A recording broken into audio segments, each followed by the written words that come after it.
BFM Business et Tech & Co présente De quoi je me mêle, François Sorel.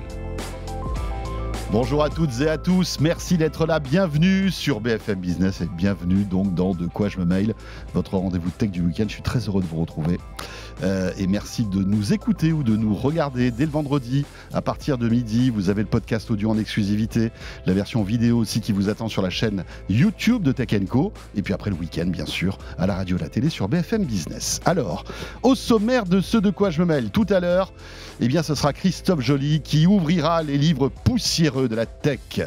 Et vous savez quoi? Aujourd'hui, justement, ça tombe bien, on va parler de livres numériques, les liseuses.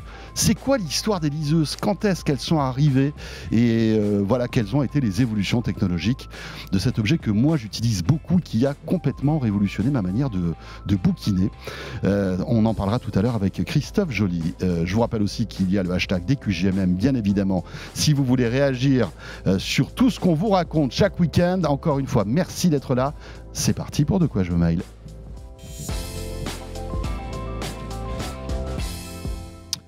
Évidemment, le club de la presse IT pour débuter avec l'indéboulonnable Anthony Morel. On a essayé de me déboulonner, mais ça n'a pas marché. On n'y arrive pas. Faut y aller. Hein. Quoi que t'étais déboulonné la semaine dernière. La semaine dernière, j'étais déboulonné complètement. Voilà, il est de retour. Ouais, voilà. Mais je suis là. Et maintenant, je ne te l'ai pas dit, mais j'ai mis de la super glue sur ton siège. Ah, c'est pour ça. Tu ne pourras plus partir de quoi je me mêle. C'était ça qui était mouillé sous mon siège. Ok, ça marche. C'est tellement indispensable au bon fonctionnement de cette émission, mon cher Anthony. Trop sympa. Que vous pouvez retrouver évidemment tous les matins sur BFM Business, à la mi-journée sur RMC Story. Et ça va être le bisutage d'un nouveau dans De quoi je me mêle. C'est ça. Il fait partie de la rédaction de BFM Business, de Tech & Co. C'est Sylvain Trinel, mesdames, messieurs. Bonjour Sylvain. Salut Sylvain. Bienvenue dans l'équipe. Oui, j'ai vu de la lumière. Je me suis dit que je pouvais rentrer. Ouais, j'ai bien fait. T'as bien fait. J'ai poussé Mélinda quand même avant dans l'escalier, de rentrer. directement. Voilà. C'est c'est un plein incident. Elle a dégringolé 56 marches. Mais ça va. Mais elle se porte bien. Hein, oui, tout va bien. Sylvain qui est journaliste, donc à la rédaction de Tech & Co, qui nous fait la gentillesse d'être là cette semaine pour commenter l'actu. Actu évidemment foisonnante. On va parler d'iOS 18, on va parler des 10 ans de Netflix, on va parler télécom aussi avec la vraie 5G qui arrive, le RCS aussi qui arrive. Mais pour débuter, l'intelligence artificielle et OpenAI qui frappe fort encore, Anthony, puisque cette semaine a été annoncé. À la limite, c'est presque plus qu'une évolution de ChatGPT, c'est une révolution. Ouais. Ça s'appelle O1. C'est ça. Et on va encore plus loin dans la finesse en fait des réponses qu'on peut avoir avec ces IA génératives. Oui, absolument, c'est ça. Alors, il y avait eu beaucoup de rumeurs et de fantasmes. Hein. On parlait du projet Strawberry en interne. Je ne sais pas si vous vous souvenez, on avait eu l'occasion d'en parler dans DQJMM. Il y avait beaucoup de mystères autour de tout ça. Et donc là, ils ont révéler cette nouvelle version, donc GPT-O1. Faut suivre hein, parce que ça va vite chez GPT. Il y avait déjà la version O. Voilà, vous avez GPT-O. Là, c'est O1. Bon, ok. Et donc, la particularité de cette IA, en tout cas, l'argument mis en avant par OpenAI, parce qu'il faudra tester tout ça de manière un petit peu plus intense, c'est que cette IA, elle serait capable de réfléchir et de raisonner. Voilà ce que nous dit OpenAI. Je mets des gros guillemets parce que quand on compare l'IA au cerveau humain, il y a toujours, voilà, ça a toujours ses limites, mais en tout cas, c'est ce qu'ils mettent en avant. Qu'est-ce que ça veut dire concrètement? Ça veut dire que cette IA, elle va prendre beaucoup plus de temps pour répondre aux questions que vous lui posez. C'est celles qui sont très très forts en marketing, parce qu'en général, on te vend un produit qui est plus rapide, là on te vend un produit plus lent et on te dit c'est génial, tu vas voir l'IA, elle va mettre 20 secondes à te répondre, mais par contre les réponses, elles vont être d'une qualité absolument dingue, et c'est vrai que sur les tests qui ont été réalisés, parce que je rappelle, hein, les IA, elles sont testées, elles sont benchmarkées sur différents types de problèmes. On leur fait tester des problèmes de maths, des concours pour devenir avocat, plein de choses comme ça. Et donc là, en fait, sur les humains passent, en fait. Voilà, les mêmes concours que les humains. Et là, par exemple, on lui a fait passer les problèmes des Olympiades internationales de maths. Donc c'est un truc vraiment assez solide. Hein. Et les dernières versions de ChatGPT. J'étais arrivé deuxième, moi, personnellement. Ouais, c'est ça. T'étais à ça, vraiment à ça. Vraiment. Mais pas mal quand même. La médaille d'argent déjà aux Olympiades de maths, c'est quand même assez costaud. Exactement. Et donc, la dernière version de ChatGPT, elle résolvait 13% des problèmes. Donc, c'est te dire le niveau du truc, tu vois. Et là, cette nouvelle version, c'est 83%. Donc là, il y a eu un bond sur tout ce qui est résolution de problèmes mathématiques complexes, pour tout ce qui est physique, biologie, codage aussi, et vous avez peut-être vu sur les réseaux sociaux, moi je m'en suis pas mal amusé le week-end dernier quand c'est sorti, où tout le monde a commencé à jouer un petit peu avec, où tu avais des développeurs qui lui demandaient en fait de fabriquer une application ou un jeu vidéo, et en fait c'est juste à partir d'un prompt, tu lui demandes en fait fais-moi un jeu vidéo avec une princesse qui est sauvée par un chevalier dans un château, je sais pas quoi, et en fait tu vois le jeu vidéo qui se code sous tes yeux, c'est incroyable, et qui devient jouable. Donc là c'est quand même un truc de fou de ce point de vue-là, et c'est vrai que c'est quand même assez spectaculaire. Donc encore une fois, l'avancée effrénée dans le monde des IA génératifs, ça va très très très très vite. Ce qui est intéressant aussi, c'est que il n'y a pas cette volonté de rapidité de réponse, c'est-à-dire que voilà, on peut attendre 20 secondes, 30 secondes, même si on fait une requête, on va dire traditionnelle, il va éviter eh bien les hallucinations, et voilà. Il va aller chercher un petit peu dans les fonds, les bas-fonds d'Internet pour essayer de checker si ce qu'il raconte est vrai. En fait, ce qui change fondamentalement par rapport aux précédentes versions de ChatGPT, c'est que, et là pour le coup il y a un vrai changement de modèle, c'est que c'était des modèles jusqu'ici probabilistes. C'est-à-dire qu'en gros, comment fonctionne l'IA, c'est qu'elle va, quand tu lui poses une question, chercher la suite de mots la plus probable et la plus cohérente par rapport à ce que tu lui as posé comme question. Il n'y a aucune intelligence en fait. Il n'y a pas d'intelligence, c'est exactement ça. Alors que là, la nouvelle version, elle fonctionne par apprentissage, par renforcement. Donc en gros, elle va essayer de comprendre, entre guillemets, par elle-même, tu vois, en testant, en tâtonnant, en testant s'il y a une piste qui ne fonctionne pas, elle va en tester une autre, un peu comme fonctionne le cerveau humain. Alors, encore une fois, voilà, on met des gros guillemets. Je mets des gros guillemets, on est d'accord, mais disons qu'on se rapproche plus de ça que les précédentes versions qui, pour le coup, étaient, entre guillemets, stupides. Voilà. Sylvain ? Il y a une chose intéressante en fait, c'est que là, sur cette version-là de ChatGPT, il y a une volonté en tout cas de prendre beaucoup plus en compte ce qui a été demandé précédemment au sein d'un même prompt, oui, on va dire ça comme ça, effectivement, parce que jusqu'à présent, le problème de l'IA, c'est qu'elle avait tendance à traiter chaque requête indépendamment des autres. Alors, elle essayait un petit peu quand même de prendre en compte ce qui s'était fait précédemment, mais là, avec O1, on sent qu'OpenAI veut passer à l'étape supérieure et c'est ce qui permet effectivement de développer des jeux vidéo comme ça. Alors, c'est des petits jeux vidéo, évidemment. On ne va pas développer le prochain GTA avec ChatGPT, en tout cas pas pour l'instant. Mais ça montre quand même qu'on est sur une voie qui est à la fois dangereuse pour les développeurs et en même temps fascinante parce que l'IA, à l'heure actuelle, n'a jamais été aussi puissante. Ouais. Et ce qui est intéressant, c'est qu'on est dans une autre, tu le disais tout à l'heure, Anthony, dans un autre raisonnement de l'IA générative. C'est ce que disait d'ailleurs Yann Lequin il n'y a pas longtemps. Il disait avec les systèmes en fait, qu'on a aujourd'hui de ChatGPT, on ne pourra pas aller bien loin. On va arriver à une limite. Visiblement, on est arrivé à une certaine limite et OpenAI est en train d'explorer d'autres voies avec O1, qui est déjà disponible d'ailleurs si vous avez la version de ChatGPT payante, vous y avez accès. Vous y avez accès, absolument. Mais ouais, tu as raison, c'est exactement ce que tu dis. Et alors, derrière, il faut toujours se méfier. Et c'est pour ça qu'il faut le tester de manière vraiment un peu intense avant de donner un avis éclairé. Mais l'argument qui est mis en avant par OpenAI, c'est de dire que c'est un pas de plus vers ce qu'on appelle la super intelligence ou la fameuse IA générale, c'est-à-dire une intelligence artificielle qui serait capable de raisonner comme le ferait un cerveau humain, qui serait capable de prendre en compte le contexte, de faire des argumentations et des articulations logiques d'un prompt à un autre, ce que les IA actuelles ne sont pas capables de faire. Donc on verra ce que ça donne. Je pense qu'on est encore loin de cette fameuse IA générale qui reste le Graal de l'intelligence artificielle. Il faut voir aussi qu'OpenAI est en pleine levée de fonds. Ils ont une obligation. Il y a une telle course, en fait, il y a une telle rapidité et une telle émulation entre les différentes entreprises. Donc, Gemini chez Google, tu as Anthropic avec Amazon, enfin, Anthropic qui a été, dans lequel Amazon a investi, avec Claude et Sonnet qui sont très, très performants aussi, Meta, évidemment. Et donc, ils sont obligés de faire des annonces quasiment toutes les semaines, si tu veux, pour attirer aussi les investisseurs, parce que là, ils sont quand même sur une levée de fonds de 6 milliards de dollars sur la base d'une valorisation à 150 milliards. Donc, il faut toujours qu'ils aient l'intérêt du public et des investisseurs. Donc, c'est pour ça qu'il y a aussi une partie, tu vois, de marketing dans ce qu'ils disent, forcément. Voilà, avec aussi l'arrivée d'un bureau à Paris d'OpenAI. C'est intéressant de voir que OpenAI va avoir un ancrage français. Alors, parce que c'est une entreprise commerciale et qu'aujourd'hui, ils cherchent des clients pour gagner de l'argent. Donc, C'est ils ça. ouvrent un bureau à Paris. C'est toujours bien d'avoir des bureaux à Paris aussi pour le côté politique, parce Bien qu'on sûr. sait que l'IA est très Politique, très sûr. politique et le sera encore davantage dans les années qui viennent. Tout à fait. Et puis, il faut aussi savoir qu'on a vraiment une excellence en termes d'ingénieurs, de développeurs dans le domaine de l'IA. C'est peut-être aussi pour ça que OpenAI arrive ici à Paris. Ce sera dans le 8e, je crois. Ouais, rue La Boétie. Tiens, puisqu'on parle d'IA, si on enchaînait sur iOS 18. Puisqu'on parle de pas d'IA. Oui, c'est ça, parce qu'on ne parle pas d'IA en fait. Moi, j'ai installé iOS 18 sur mon iPhone, Pareil. un peu fébrile, hein, j'avoue, parce que je me suis dit, waouh, je vais avoir plein de trucs sympas et tout. Bon, ça marche très bien, il n'y a pas de bug déjà, ça c'est cool. Mais je cherche l'IA. Tu t'attendais, oui, tu cherches naïvement, parce que tu savais bien quand Oui, même. j'ose croire que. C'est vrai que je suis un peu taquin.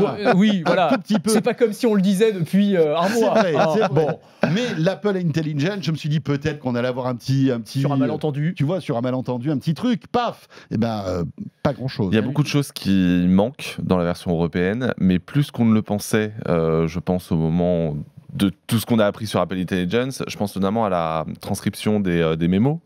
C'est annoncé, hein, quand vous ouvrez pour la première fois le dictaphone, vous avez Apple qui vous annonce fièrement que vous allez pouvoir retranscrire en texte ce que vous racontez, et ça n'est pas disponible en version française.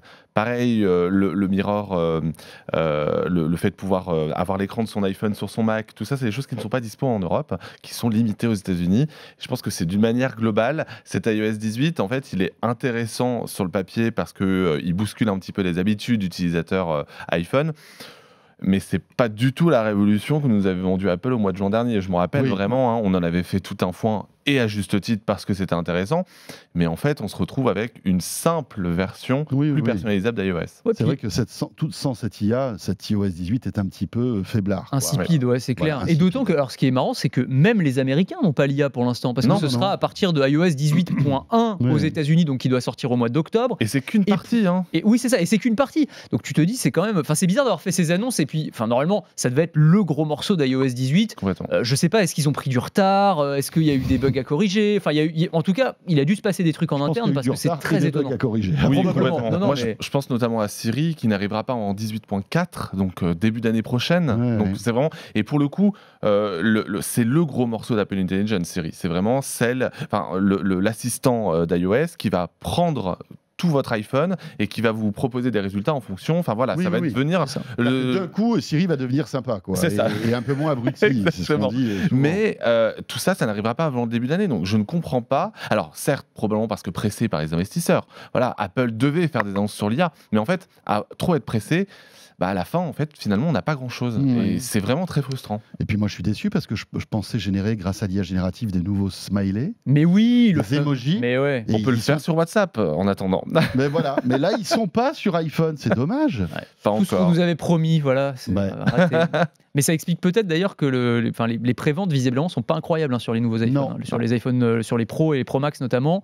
C'est un peu en dessous parce que les appareils étaient quand même pas non plus. Enfin, il n'y avait pas d'innovation majeure par rapport à l'année précédente. Et si en plus les nouvelles versions d'iOS, parce que là, dans ce qui a été présenté, tu as un gestionnaire de mots de passe et la possibilité de personnaliser tes icônes. Bon, c'est pas non plus extraordinaire. Et le RCS dont on va peut-être parler. On va parler, bien sûr. Bon, c'est pas non plus révolutionnaire, quoi. Ouais. Bon.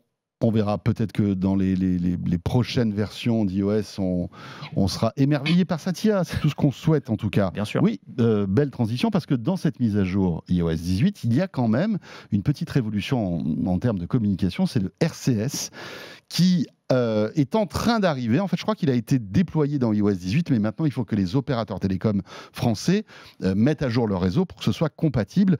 Et le RCS est quand même une petite révolution dans le monde des SMS et des messageries. C'est ça. En fait, je pense que dans les prochaines années, on va arrêter d'envoyer des SMS puisque tout passera par le RCS. Le RCS, c'est quoi ? En gros, c'est comme si vous utilisiez WhatsApp ou iMessage, mais pour envoyer des simples SMS entre Android et iPhone. Jusqu'à présent, si vous essayez de faire ça, c'était pas possible. Vous aviez cette fameuse bulle verte et c'était un SMS très classique sur lequel on ne pouvait pas réagir, on ne pouvait pas, par exemple, envoyer des plans et avoir un aperçu du lien, ce genre de choses. Avec la prise en charge de RCS sur iOS, ça permet d'avoir ce genre de petits bonus dans les messages, mais surtout, il faut savoir une chose, c'est que c'est quelque chose qui est très attendu de la part des utilisateurs d'Android depuis des mois et des mois, parce qu'Apple, évidemment, à traîner des pieds. D'ailleurs, c'est pas tout à fait une version complète du RCS puisqu'elle n'est pas chiffrée. Il faut le savoir, contrairement à iMessage. Et les messages continueront d'apparaître en vert. Pour autant, dans les prochaines semaines, a priori, on devrait avoir accès au RCS en France. C'est déjà le cas chez SFR, pour les abonnés de chez SFR. Par contre, ceux qui sont chez Free, chez Orange et chez Bouygues Télécom, il faut qu'ils patientent encore un petit peu. Les différents opérateurs nous indiquaient que c'était en cours de réflexion. C'est malin, je rebondis sur ce que tu disais, parce qu'effectivement, ça restera l'affichage bulle verte. Et ça, pour moi, c'est la clé. On en avait déjà parlé, mais tu sais que c'est un élément, y compris de discrimination dans les collèges et dans les lycées, chez les jeunes. Et même sur les applis de rencontre. Ouais, aussi, parce que c'est ça, c'est si t'as pas l'iPhone, t'es un loser. Et donc, du coup, t'as la bulle verte qui est l'espèce de marque d'infamie, tu vois. Donc, ok, on accepte le RCS, mais non, on va vous montrer que c'est différent quand même. C'est pas tout à fait Apple, quoi. Donc, c'est rigolo. Non, mais ils sont forts de ce point de vue-là, ils sont assez malins. Bon, le RCS arrive, ça permet aussi, alors tu le disais, d'avoir à peu près tout le confort qu'on peut avoir dans WhatsApp. On peut envoyer des photos beaucoup moins compressées, des vidéos, parce qu'avant, par SMS, entre Android et iPhone, c'était la cata. Voilà. Donc là, c'est quand même une belle avance. Non, on en parle régulièrement, mais c'est le vernis qui craque chez Apple. C'est petit à petit l'obligation sous la pression, alors à la fois pression réglementaire sur certaines choses, mais la pression aussi des utilisateurs, de s'ouvrir d'une certaine manière.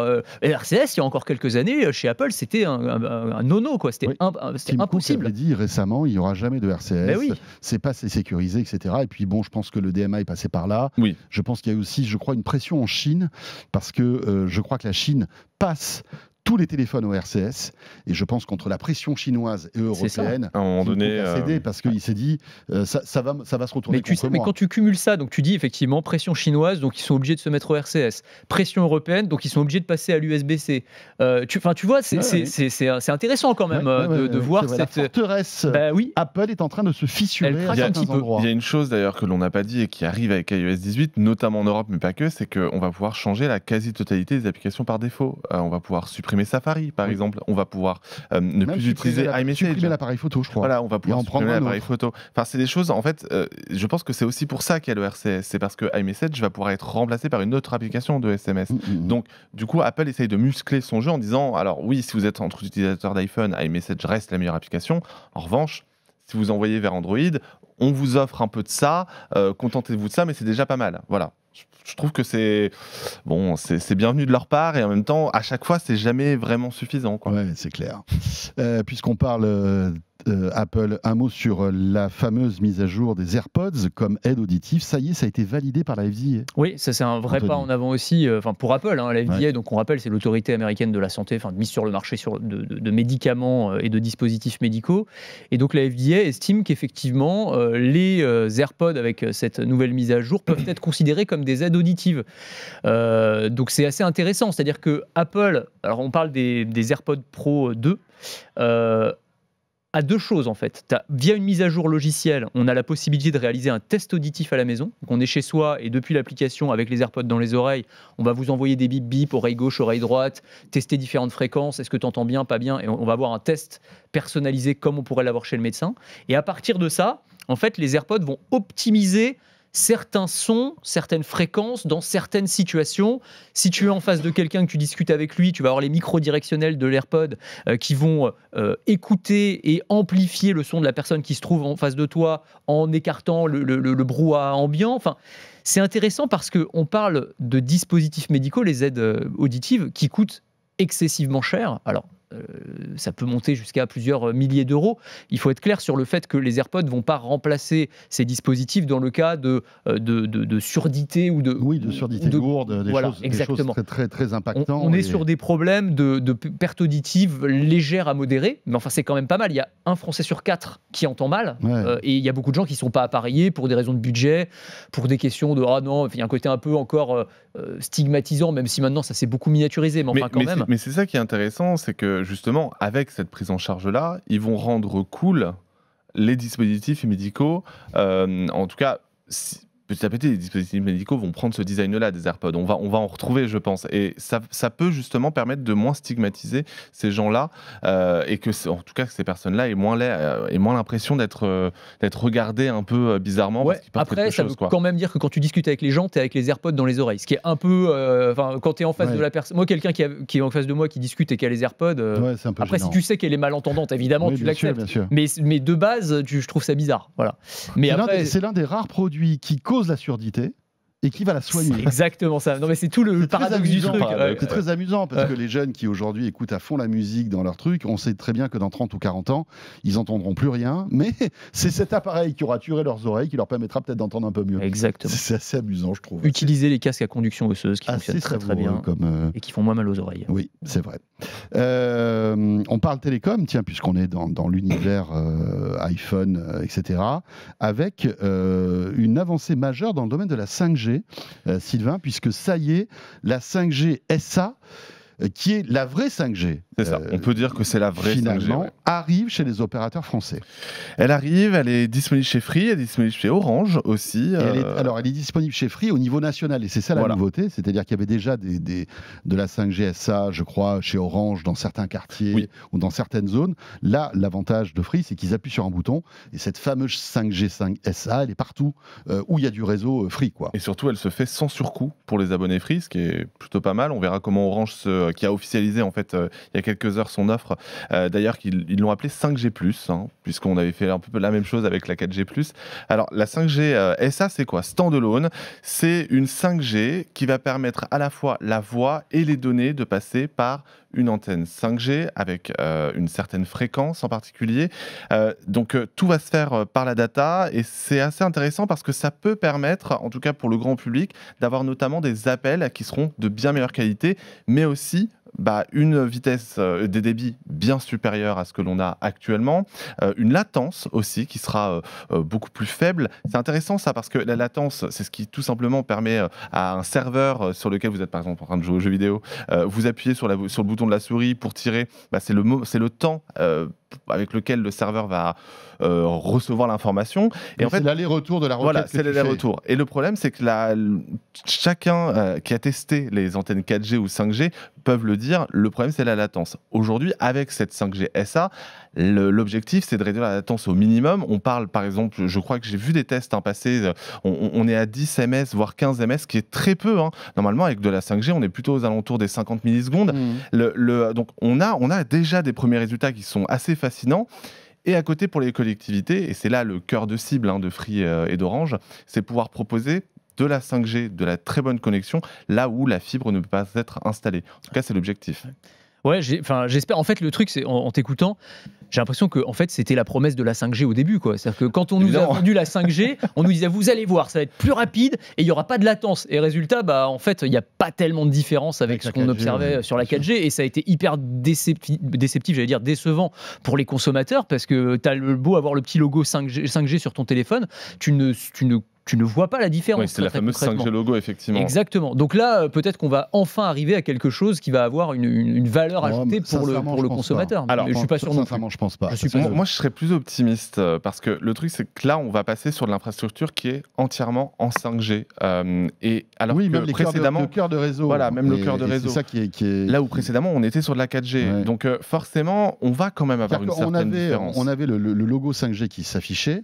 Il y avait une partie du réseau qui était en 5G, mais le cœur de réseau était encore en 4G. Voilà, les appels notamment. Et ce qui faisait aussi qu'on avait des uploads qui étaient beaucoup moins importants que des downloads. Oui, ça c'est vrai. Et là, avec le standalone, en théorie, ça devrait changer. Ça va être intéressant. On devrait avoir de l'up qui pourrait être beaucoup plus puissant et rapide. Ouais, absolument. Mais c'est vrai que moi, je reviens à ça. Alors oui, c'est 5G SA et l'autre, c'est 5G NSA, ce qui me fait marrer. Oui, voilà. C'est la 5G, mais qui espionne ton téléphone. Oui, c'est ça. 5G NSA. Donc effectivement, faut qu'ils trouvent un autre nom en termes de marketing, probablement. Non, mais la 5G, je reviens à ça quand même, mais ça a été depuis le début quand même assez décevant, à la fois par rapport à ce qu'on nous avait promis pour le consommateur, et même, j'allais dire, pour le monde industriel de l'entreprise, où on nous avait promis la médecine du futur, avec des débits incroyables, dans l'industrie aussi, des tractopelles qui pourraient se conduire tout seuls, en utilisant des connexions 5G et tout, et on est quand même quelques années plus tard, et il se passe pas grand-chose de ce point de vue-là. Donc j'espère que effectivement ces nouvelles, le stand-alone pourra permettre d'aller un peu plus loin. Ouais, Sylvain a bien résumé la chose, c'est qu'en fait la vraie 5G commence aujourd'hui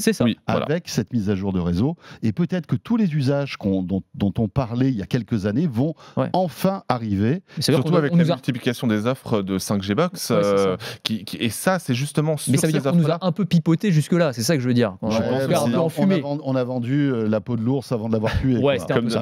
Comme d'habitude. Mais attention, il faut par contre pas confondre 5G SA et 5G millimétrique, dont les tests sont toujours en cours en France. C'est disponible notamment aux États-Unis, qui permet des débits encore plus importants. Mais sur de très courtes distances. C'est juste pour faire la différence. Il y a beaucoup de termes. Après, évidemment, le grand public, lui, il s'en fiche un peu, et c'est pour ça que je pense qu'Orange a raison d'appeler ça 5G+, parce que c'est beaucoup plus compréhensible pour le commun des mortels. Alors, on a parlé de la 5G, on a parlé de Free, on a parlé d'Orange, mais j'imagine que ça va arriver chez Bouygues et SFR Bien aussi. sûr, c'est prévu. Tout le monde va mettre son réseau à jour. Et puisqu'on parle de Free, peut-être l'avez-vous vu, mais le fondateur star de Free et le patron d'Iliad a fait son show.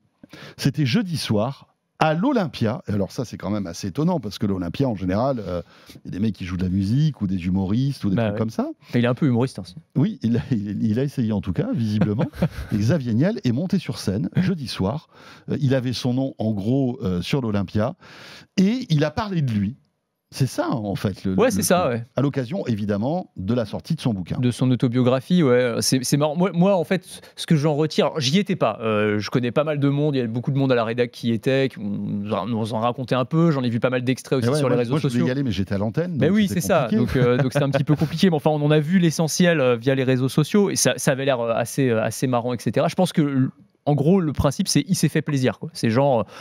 J'ai beaucoup d'argent, je sors cette autobiographie, je vais me faire mon petit kiff, je me prends mon Olympia et puis je présente mon one-man show, voilà, tout simplement. Alors apparemment, c'était assez drôle. Enfin, certains disent que c'était très drôle, d'autres ont trouvé ça un petit peu moins amusant, mais il y avait des petits sketchs, des parodies, on le voyait qui se déguisait. Il a fait venir à un moment... des pizzas dans la salle qu'il a distribué. Enfin, c'est vraiment le gars sympa qui fait le show. Il a fait sa soirée, exactement. Alors, ce qui est très rigolo aussi, c'est qu'il avait... Alors, je ne sais pas si vous vous souvenez, mais les prix en fait, des places, ça correspondait au prix des abonnements free. Donc, c'était 29,99 € et tout. Et en fait, pendant la soirée, il a lancé un site qui s'appelle Xavier me doit 20 balles. Et donc, où chacun pouvait aller sur le site et se faire rembourser, en gros, le prix de la place. Donc, c'est pour te dire, encore... Il a gagné 0 € avec ça, ça lui a sûrement coûté de l'argent, mais il s'est fait plaisir, il a fait plaisir à son public. C'est vrai qu'il y a un côté... je veux dire, c'est le seul chef d'entreprise français, je pense, qui peut se permettre ce genre de choses, qui a la communauté qui peut le suivre derrière et qui peut avoir envie d'aller voir ce genre de choses. C'est la star de l'entrepreneuriat français. Bien sûr. Enfin, il y en a pas beaucoup. Non, mais c'est ce qu'on a le plus proche. Richard qui va nous faire un one-man show. C'est sûr. C'est un autre style, clairement. C'est un autre style. Et puis voilà, c'est un autodidacte, Xavier Niel, qui a une vraie histoire, qui a eu des moments durs. Il raconte d'ailleurs dans son one-man show qu'il a fait de la prison. Il a eu des déboires évidemment avec la justice. Il a trempé dans des trucs qui n'étaient pas jolis. Voilà, à l'époque du Minitel Rose, c'est ce qui a fait sa fortune. Oui, c'est marrant qu'il y revienne d'ailleurs, parce qu'il n'aimait pas trop qu'on en parle. Mais c'est clair, historiquement. En fait, j'ai l'impression qu'il a affronté ses propres démons aussi dans ce type de rendez-vous. Donc assez intéressant. À l'heure où on vous parle, le replay n'est pas encore disponible. Et Fred Simotel, qui était sur place, m'a dit qu'en théorie, il devrait y avoir un replay. Moi, j'aurais bien voulu le regarder. Ouais, moi aussi. On va voir. Par curiosité, oui. Il parle beaucoup des catacombes dans son... Est-ce que vous saviez qu'il était cataphile ? Oui, c'est vrai. Pour ceux qui ne savent pas, les cataphiles, c'est ceux qui vont dans les catacombes de Paris, donc les carrières. Comme notre ami Nicolas Dose. Absolument. Qui s'appelle par des pseudonymes, d'ailleurs. Exactement. Mais lui, je crois Xavier Niel, il a même acheté... un ou plusieurs immeubles ou hôtels particuliers avec c'est ça. Tu peux acheter n'importe quoi avec un accès direct vers les catacombes, donc ça va quand même ça va assez loin. Moi aussi, si j'avais ces moyens, c'est un genre de truc que je ferais, ça me plairait beaucoup. Absolument. Je pense aussi que Xavier Niel, il arrive à un moment charnière de sa vie d'entrepreneur. Il y a à la fois donc Free est au top de sa forme, on a Iliad qui vit très bien son aventure internationale. Est-ce qu'il ne pense pas éventuellement à passer la main d'une certaine manière? derrière. Il y a aussi ça. Donc, je pense que c'était utile d'avoir ce petit moment, ce petit spectacle qu'il nous a offert. Son autobiographie, je suis très curieux de la lire, honnêtement. Voir à quel point il entre dans les détails de sa vie passée et même peut-être parlera-t-il de son futur. Parce que c'est aussi ça. J'ai été un peu déçu. Je m'attendais à ce qu'il annonce quelque chose, un truc pour nous faire parler aujourd'hui. Parce que là, on ne parle que de son one-man show, pas d'une éventuelle annonce. Voilà, mais bon, je suis pas quelqu'un de très optimiste, alors. Non, mais pour moi, c'est ce qu'on a de plus proche d'un Elon Musk en France, tu vois. C'est vraiment alors, un patron vraiment complètement iconoclaste, qui est en même temps ultra, qui a révolutionné les télécoms, qui a révolutionné les télécoms, absolument, exactement. Le triple play, ça a été inventé en France et par Xavier Niel et son équipe. Tout à fait. Et qui a fait baisser les prix de manière incroyable. Sur le mobile, quand tu vas à l'étranger, on s'en rend compte parce que vraiment, tu vas typiquement aux États-Unis, tu vois les prix des forfaits, que ce soit pour la téléphonie ou pour Internet, et tu te dis, mais en fait. Le pouvoir d'achat que ce gars-là nous a fait gagner, c'est conséquent, c'est très conséquent. Avec la rage des autres opérateurs télécoms qui ont dû s'aligner, qui ont été obligés de s'aligner. C'est ça qui est terrible. Enfin bref, voilà. Si le replay arrive, on vous en parlera bien évidemment sur la plateforme Tech & Co et sur BFM Business. Il nous reste quelques minutes. Un anniversaire qu'on a fêté aussi cette semaine. C'était dimanche dernier, exactement. Les 10 ans de Netflix en France. Et c'est intéressant parce que, alors, pour tout vous dire, moi dans Tech & Co, j'ai fait une émission spéciale sur les 10 ans de Netflix qui était assez étonnante parce que en fait, on se rend compte en 10 ans tout ce qu'a changé Netflix dans notre manière de regarder la télé. Et je vous invite à regarder cette émission en replay si vous le voulez. Elle est disponible sur le site de BFM Business ou sur RMC BFM Play. Assez intéressant. On avait eu en tout début l'interview en fait, d'une porte-parole de Netflix qui remonte avec des chiffres un peu clés. Et puis après, un grand débrief avec des spécialistes de la SVOD. Plutôt cool. C'est vrai qu'il y a eu un avant et après Netflix quand même, Anthony. Complètement. Enfin, maintenant, on a l'impression que ça fait partie de nos vies et que ça a toujours fait partie de nos vies. Mais en fait, c'est vrai qu'il y a 10 ans, les plateformes de streaming, ça n'existait pas en France. On regardait la télé bêtement ou on regardait des replays.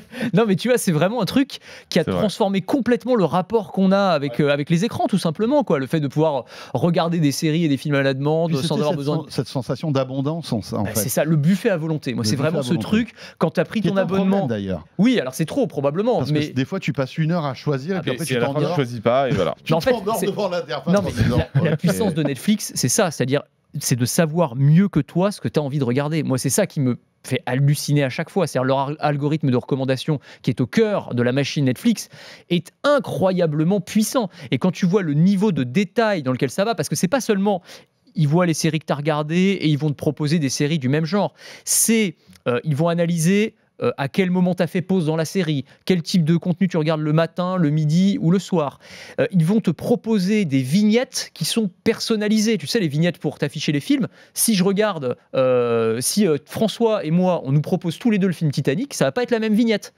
Si j'ai regardé des films avec Leonardo DiCaprio, moi ces 6 derniers mois, je vais avoir une photo de Leonardo DiCaprio en vignette. Toi, tu as regardé des films de bateau, tu vas avoir la photo du bateau. Non mais tu vois le truc, ça va quand même, le niveau de personnalisation, même les bandes annonces sont montées différemment en fonction de l'utilisateur. Incroyable. Et en fait, tout ça fait qu'on a une expérience hyper personnalisée et qu'on va avoir envie, évidemment, de passer le plus de temps possible sur la plateforme, ce qui est tout l'enjeu pour Netflix, parce que la concurrence aussi, Netflix est arrivé, ils étaient tout seuls, mais maintenant il y a Amazon, Disney+, enfin tous les mais autres. C'est pas pour autant qu'il y a de la concurrence que Netflix s'est senti à un moment donné en danger. Il y a eu peut-être une période où, juste avant qu'ils lancent leur forfait avec pub, où on a senti un léger affaissement, mais là on sent que Netflix, ils sont tout seuls. Je crois qu'ils sont plus de 100 millions d'abonnés en plus par rapport à Disney+, qui est quand même leur plus gros concurrent. Enfin, est-ce qu'ils vont s'arrêter à un moment donné? Est-ce qu'ils vont atteindre un plafond de verre comme Disney là actuellement? Je pense quand même, parce que le fait que Netflix, ça n'est finalement que des films et des séries, certes il y a des jeux, mais c'est essentiellement ça. Mais ce qui est hallucinant, c'est que effectivement notre manière de voir les programmes, d'en attendre quelque chose, a complètement changé avec Netflix en 10 ans. Et les chaînes aujourd'hui se sont quasiment tout adapté. Canal+, qui avait lancé Canal+ Infinity il y a très longtemps, en 2011, juste avant Netflix, ça n'a pas fonctionné à l'époque. Aujourd'hui, MyCanal, c'est devenu l'une des meilleures portes d'entrée pour Netflix, puisque tu as en plus accès à HBO, à Disney, etc. Enfin, c'est vraiment la manière dont le marché français a été modifié par Netflix. Je pense pas que j'aurais mis un copec dessus. Et du coup, je pense que le consommateur a aussi une exigence qui est devenue complètement folle, quoi. C'est-à-dire qu'il y a une telle abondance, comme on le disait, de séries et de films avec une qualité qui est incroyable. Enfin, je veux dire, sur les productions Netflix et tous les autres, avec des milliards qui sont investis chaque année. Moi, à chaque fois, enfin, on va faire les vieux et tout, quoi, mais je réfléchis à mon enfance. Quand tu regardais le soir, tu avais les séries, c'était Navarro et Julie Lescaut, tu vois, tu avais le choix entre. Non, mais tu vois ce que je veux dire? C'est vrai. C'est un truc de fou quand même quand tu penses en termes d'évolution. Ces séries ont les moyens de certains grands films. Bien sûr. C'est ça qui est dingue. Non, mais c'est ça. C'est ça qui est nouveau. C'est ça qui est nouveau. Ouais. Et puis en plus, ce qui est intéressant, alors moi c'est l'aspect technologique aussi qui m'intéresse, c'est que Netflix a ouvert la porte à une qualité d'image en termes de diffusion de contenu qu'on n'avait pas auparavant. Absolument. La 4K, c'est Netflix qui l'a apporté à la télé. Le HDR, le Dolby Atmos, tous ces trucs-là qui font qu'on peut se rapprocher du cinéma, c'est grâce aussi à Netflix. C'est pas qu'une boîte qui a fabriqué du contenu, c'est aussi une boîte d'ingénieurs. Reed Hastings était un ingénieur. Ces gars-là, au début, quand ils ont créé en fait Netflix, c'était en 2007, il n'y avait pas du haut débit partout, loin de là, et leur défi, leur challenge, c'était d'arriver à diffuser de la vidéo de bonne qualité avec le moins de débit possible. C'est exactement ça. Ça me fait penser un peu à Sonos ou à Spotify. C'est des mecs au départ qui étaient des férus de technologie. C'est apprendre à compresser au maximum. Voilà, maintenant c'est devenu une world company évidemment. Évidemment énormément de contenu, mais au départ la colonne vertébrale de Netflix, c'était la tech. Mais c'est peut-être ça qui a fait que Netflix est devenu en fait un succès, a réussi plutôt. Ouais. C'est parce que à la base c'était une entreprise qui voulait montrer qu'on pouvait faire des choses dans le streaming vidéo, pas juste de l'argent. Alors évidemment, ils voulaient faire de l'argent, ça va de soi. Mais c'est vrai que ce côté-là où ils voulaient absolument privilégier l'image et le son, même en cas de petite connexion, c'est une des histoires fascinantes de Netflix. Et on sent quand même que leurs concurrents ont du mal à se mettre au même niveau, et même au niveau algorithmique d'ailleurs. C'est pas du tout la même. Ils ont travaillé avec des Français d'ailleurs pour ça, avec l'Université de Nantes. C'est avec l'Université de Nantes qu'ils ont mis au point leur outil qui permet de compresser les images, d'utiliser en fait frame par frame, de miniaturiser et de faire en sorte que même quand tu n'as pas une très bonne connexion, tu vas avoir une qualité d'image suffisante, que tu vas pouvoir aussi avoir dans la mémoire tampon des choses qui font que tu vas pouvoir lancer les vidéos très rapidement, même si il y a toute cette partie, c'est exactement ce que tu disais, c'est une boîte d'ingénieurs, et toute cette boîte noire, quand tu mets un peu les mains dans le cambouis, évidemment nous les utilisateurs on n'a pas accès à ça, mais c'est effectivement une part très très importante du succès de Netflix. Voilà, et donc bon anniversaire à Netflix France, 10 ans. Bonne continuation. Avec sans doute de nouveaux challenges qui vont arriver. On parle beaucoup de direct, de sport aussi. Et puis l'IA qui va changer pas mal de choses aussi. La pub aussi qui arrive, qui a fait son entrée il y a quelques mois. Et bien voilà. Top, merci beaucoup à tous les deux, merci Anthony. Merci François, merci Sylvain, merci. À très bientôt. On se retrouve quand même pour la fin de Quoi je me mêle avec un petit module bonus. Une histoire incroyable. Une histoire incroyable, tu vas tout nous raconter. Merci Sylvain, tu restes avec nous pour le module bonus. Et entre-temps, on va retrouver notre rendez-vous nostalgique avec Christophe Joly et on va revenir au début, à l'histoire de la liseuse. Liseuse ou pas liseuse, Anthony ? Moi j'en ai eu une qui m'a été offerte par ma copine. J'ai été fracassé après le CES de Las Vegas, j'ai oublié dans l'avion, donc j'en ai jamais racheté. Voilà, c'est mon histoire de la liseuse électronique. D'accord, donc c'est plutôt bouquin papier. Donc maintenant c'est bouquin papier. Et toi Sylvain ? Liseuse, je me suis équipé d'une Kobo avec écran couleur il y a pas très longtemps, donc très content. Voilà. Et bien voilà, on va remonter le temps avec Christophe Joly dans un instant, c'est la deuxième partie de ce De Quoi je me mêle. À tout de suite et merci d'être là. De Quoi je me mêle sur BFM Business et Tech & Co.